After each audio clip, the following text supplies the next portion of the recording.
एक गीत, दो कहानियाँ। कहानी शुरू होती है लगभग 150 साल पहले, जब एक लेखक बंकिम चंद्र चट्टोपाध्याय अपनी कलम से एक ऐसा गीत रचते हैं जो आने वाले 100 सालों में एक देश की धड़कन बन जाएगा। उस गीत का नाम था वंदे मातरम। कभी देशभक्ति का नारा, कभी संघर्ष का आह्वान और कभी आंखों में चमक भर देने वाली पुकार। लेकिन आज वही गीत दो सबसे बड़ी राजनीतिक पार्टियों को आमने सामने खड़ा कर रहा है।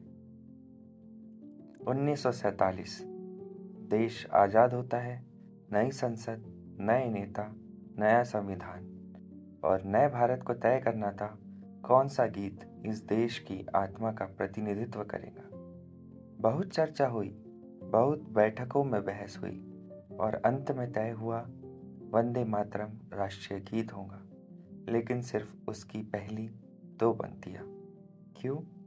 क्योंकि बाकी पंक्तियों में देवी देवताओं के रूपक थे और उस समय भारत की सबसे बड़ी चिंता एक थी, देश को एक रखना, सबको साथ रखना। समय बीतता गया, गीत गाया जाता रहा, लोगों ने इसे सम्मान दिया। लेकिन 2025 में जब वंदे मातरम के 150 साल पूरे हुए, संसद में इस पर बहस छेड़ दी गई, जैसे किसी ने पुराने इतिहास की धूल झाड़कर विवाद का एक नया अध्याय खोल दिया हो। बीजेपी की कहानी कुछ यूं है। उनका कहना है कि कांग्रेस ने इतिहास में वंदे मातरम को काट दिया। उनके अनुसार यह गीत सिर्फ शब्द नहीं, हमारी सांस्कृतिक आत्मा है। बीजेपी का तर्क है कि गीत को बदलाव के नाम पर कमजोर कर दिया गया और यह देश के साथ अन्याय था। उनकी नज़र में यह मुद्दा सम्मान का है, विरासत का है और सच दिखाने का है। लेकिन कांग्रेस अपनी तरफ की कहानी बताती है। वह कहती है कि यह फैसला किसी डर, दबाव या तुष्टीकरण में नहीं लिया गया था। उनके अनुसार वंदे मातरम का मूल सम्मान बनाए रखते हुए भारत की धार्मिक विविधता का ध्यान रखना उस समय की जरूरत थी। कांग्रेस का आरोप है कि बीजेपी इस मुद्दे को चुनावी एंगल देकर जनता का ध्यान असली समस्याओं से हटा रही है। अब कहानी के ये दोनों हिस्से से सुनने के बाद एक बड़ा सवाल सामने आता है।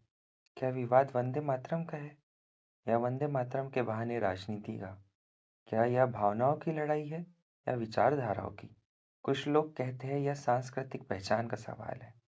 कुछ कहते हैं यह भारत को धर्मनिरपेक्ष आत्मा का सवाल है और कुछ कहते हैं यह चुनावी रणनीति का सवाल है।